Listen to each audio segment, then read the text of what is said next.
ಕುಣಿಗಲ್ ಕತೆ, ಕುದುರೆಗಳ, ಕೆರೆಗಳ ಮತ್ತು ಬದಲಾಗುತ್ತಿರುವ ಕಾಲದ ನಾಡು. ಬಹಳ ವರ್ಷಗಳ ಹಿಂದೆ ಕರ್ನಾಟಕದ ದಕ್ಷಿಣ ಭಾಗದಲ್ಲಿ ಕಲ್ಲಿನ ಬೆಟ್ಟಗಳು, ಹಸಿರು ತೆಂಗಿನ ತೋಟಗಳು, ಪುರಾತನ ಕೆರೆಗಳು ಮತ್ತು ಕೆಂಪು ಮಣ್ಣಿನ ಹೊಲಗಳಿಂದ ಸುತ್ತುವರಿದ ಶಾಂತ ಪಟ್ಟಣವೇ ಕುಣಿಗಲ್. ಬೆಳಗಿನ ಸೂರ್ಯ ಕಿರಣಗಳು ಕುಣಿಗಲ್ ಕೆರೆಯ ನೀರಿನ ಮೇಲೆ ಬೀಳುತ್ತಿದ್ದವು. ತಂಪಾದ ಗಾಳಿಗಳು ರಾಗಿ ಮತ್ತು ಕಬ್ಬಿನ ಹೊಲಗಳ ನಡುವೆ ಹರಡುತ್ತಿದ್ದವು. ರೈತರು ಎತ್ತುಗಳೊಂದಿಗೆ ಹೊಲಗಳಿಗೆ ಸಾಗುತ್ತಿದ್ದರು. ದೇವಸ್ಥಾನಗಳ ಗಂಟೆಗಳ ಧ್ವನಿ ಹಳ್ಳಿಗಳಲ್ಲಿ ಕೇಳಿಸುತ್ತಿತ್ತು. ಮಣ್ಣಿನ ಮನೆಗಳ ಹೊಗೆ ಮಧ್ಯೆ ಕುಟುಂಬಗಳು ಬಿಸಿ ರಾಗಿ ಮುದ್ದೆ ತಯಾರಿಸುತ್ತಿದ್ದವು.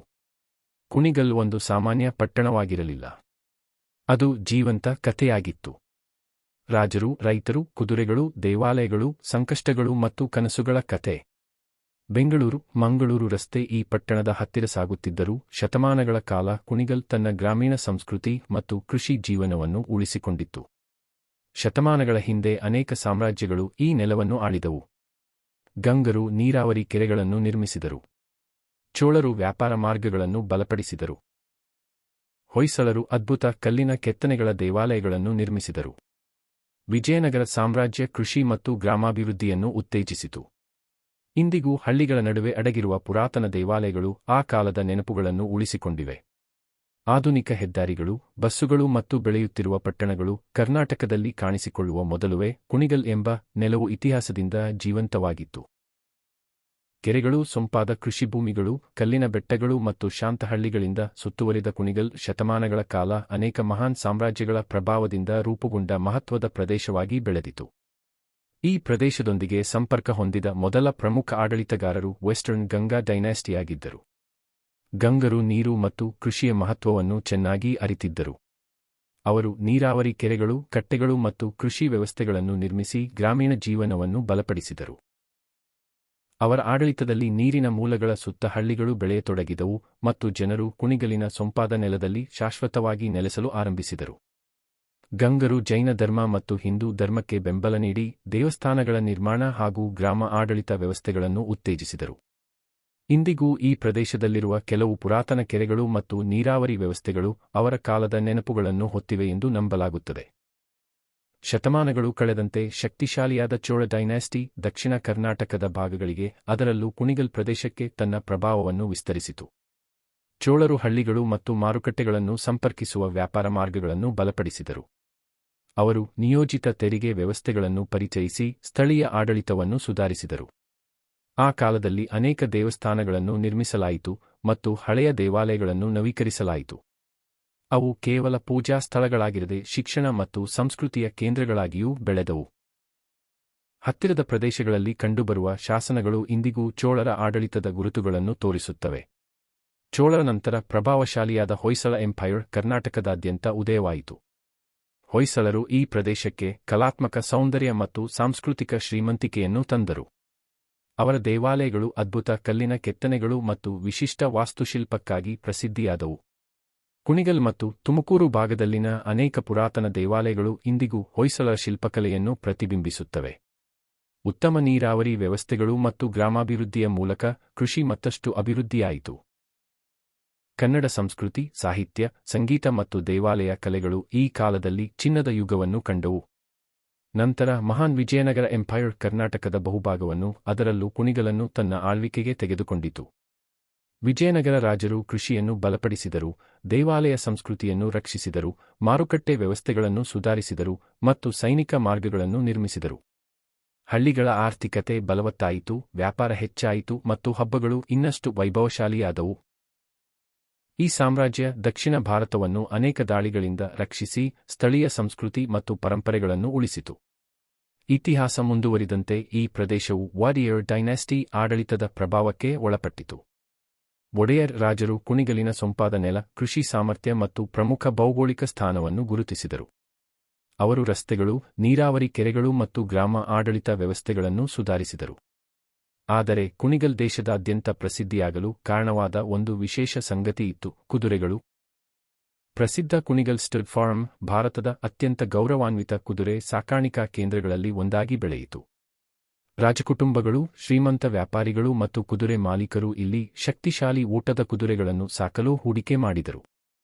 ಕುಣಿಗಲಿನ ಹಸಿರು ನೆಲ, ವಿಶಾಲ ಜಾಗ ಮತ್ತು ಹವಾಮಾನ ಕುದುರೆ ಸಾಕಾಣಿಕೆಗೆ ಅತ್ಯುತ್ತಮವೆಂದು ಪರಿಗಣಿಸಲಾಯಿತು.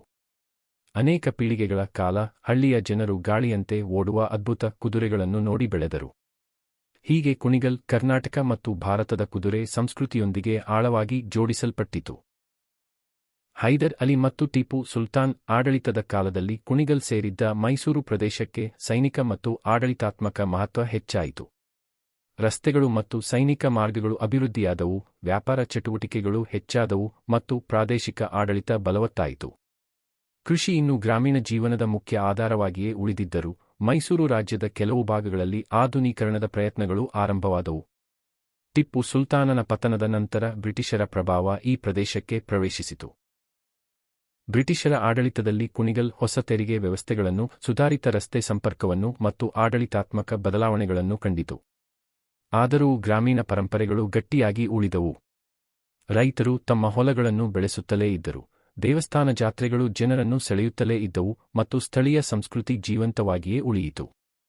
ಇಂದು ಕುಣಿಗಲ್ ಇತಿಹಾಸ ಮತ್ತು ಆಧುನಿಕ ಅಭಿವೃದ್ಧಿಯ ಸುಂದರ ಸಂಯೋಜನೆಯಾಗಿ ನಿಂತಿದೆ. ಇದು ಕೃಷಿ, ತೆಂಗಿನ ತೋಟಗಳು, ಕುದುರೆ ಸಾಕಾಣಿಕೆ, ಹೆದ್ದಾರಿಗಳು ಮತ್ತು ಬೆಳೆಯುತ್ತಿರುವ ನಗರ ಜೀವನಕ್ಕಾಗಿ ಪ್ರಸಿದ್ಧವಾಗಿದೆ.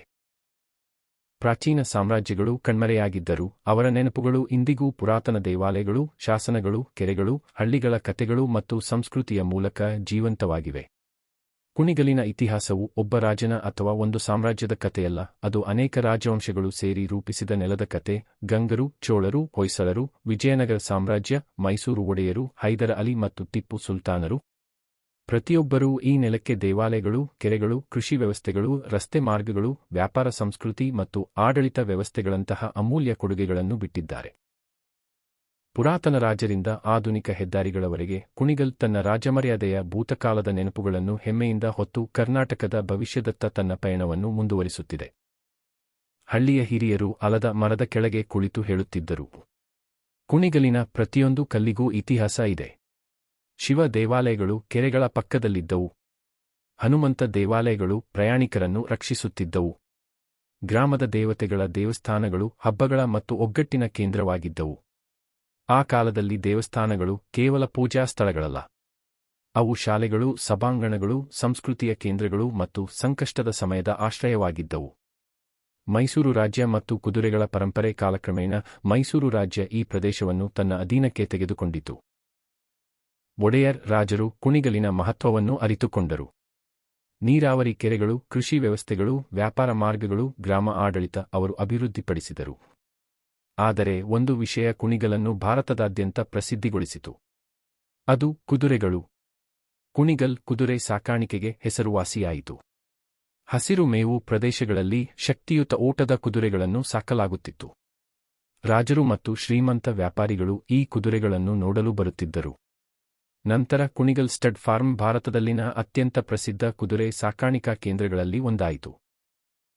ಹಳ್ಳಿಗಳ ಮಕ್ಕಳು ಬೇಲಿಯ ಬಳಿ ನಿಂತು ಗಾಳಿಯಂತೆ ಓಡುವ ಕುದುರೆಗಳನ್ನು ಆಶ್ಚರ್ಯದಿಂದ ನೋಡುತ್ತಿದ್ದರು.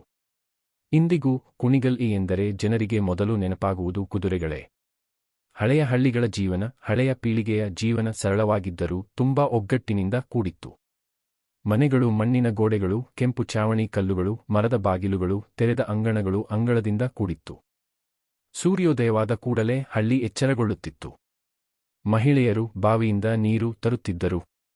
ಪುರುಷರು ಎತ್ತುಗಳನ್ನು ಹೊಲಗಳಿಗೆ ಸಿದ್ಧಪಡಿಸುತ್ತಿದ್ದರು. ಅಜ್ಜಿಯರು ಉರಿಯುವ ಮರದ ಒಲೆ ಹಚ್ಚುತ್ತಿದ್ದರು. ಮಕ್ಕಳು ಫಲಕಗಳನ್ನು ತೊಳೆಯುತ್ತಾ ಕಾಲ್ನಡಿಗೆಯಲ್ಲಿ ಶಾಲೆಗೆ ಹೋಗುತ್ತಿದ್ದರು. ಆ ಸಮಯದಲ್ಲಿ ವಿದ್ಯುತ್ ಕಡಿಮೆ ಇತ್ತು. ಟೆಲಿವಿಷನ್ ಅನೇಕ ಮನೆಗಳಲ್ಲಿ ಇರಲಿಲ್ಲ. ಆದರೆ ಸಂತೋಷ್ ಸರಳ ಜೀವನದಲ್ಲೇ ಇತ್ತು. ಕುಟುಂಬಗಳು ರಾತ್ರಿ ಒಂದಾಗಿ ಕುಳಿತು ರೇಡಿಯೋ ಹಾಡುಗಳು ಮತ್ತು ಕಥೆಗಳನ್ನು ಕೇಳುತ್ತಿದ್ದರು.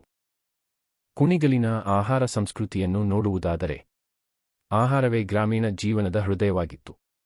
ಅತ್ಯಂತ ಗೌರವ ಪಡೆದ ಆಹಾರ ರಾಗಿ ಮುದ್ದೆ, ಬಸ್ಸಾರು, ಸಾಂಬಾರ್, ಖಾರ ಮಟನ್ ಸಾರು. ತೆಂಗಿನ ತೋಟಗಳು ಹೆಚ್ಚು ಇರುವುದರಿಂದ ಬಹುತೇಕ ಅಡುಗೆಗಳಲ್ಲಿ ತೆಂಗಿನಕಾಯಿ ಬಳಸಲಾಗುತ್ತಿತ್ತು.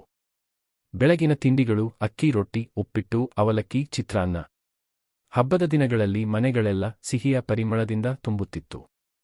ಹಬ್ಬದ ಸಮಯದಲ್ಲಿ ಮಹಿಳೆಯರು ಹೋಳಿಗೆ, ಪಾಯಸ, ಒಬ್ಬಟ್ಟು, ಸಿಹಿ ಪೊಂಗಲ್, ಲಡ್ಡು, ವಡೆ ಇತ್ಯಾದಿಗಳನ್ನು ತಯಾರಿಸುತ್ತಿದ್ದರು. ದೇವಾಲಯ ಜಾತ್ರೆಗಳು ಸಂಗೀತ, ಜನಪದ ನೃತ್ಯಗಳು ಮತ್ತು ನಾಟಕಗಳಿಂದ ಕಂಗೊಳಿಸುತ್ತಿದ್ದವು. ಕಾಲ ಕಳೆದಂತೆ ರಸ್ತೆಗಳು ಉತ್ತಮವಾದವು. ಬಸ್ಸುಗಳು ಕುಣಿಗಲನ್ನು ಬೆಂಗಳೂರು ಮತ್ತು ತುಮಕೂರಿನೊಂದಿಗೆ ಸಂಪರ್ಕಿಸಿದವು. ಹೊಸ ಶಾಲೆಗಳು ಆರಂಭವಾದವು. ವಿದ್ಯುತ್ ಹಳ್ಳಿಗಳಿಗೆ ತಲುಪಿತು. ಟೆಲಿವಿಷನ್ ಮನೆಗಳಿಗೆ ಪ್ರವೇಶಿಸಿತು. ಯುವಕರು ವಿದ್ಯಾಭ್ಯಾಸ ಮತ್ತು ಉದ್ಯೋಗಕ್ಕಾಗಿ ನಗರಗಳಿಗೆ ತೆರಳಲು ಪ್ರಾರಂಭಿಸಿದರು.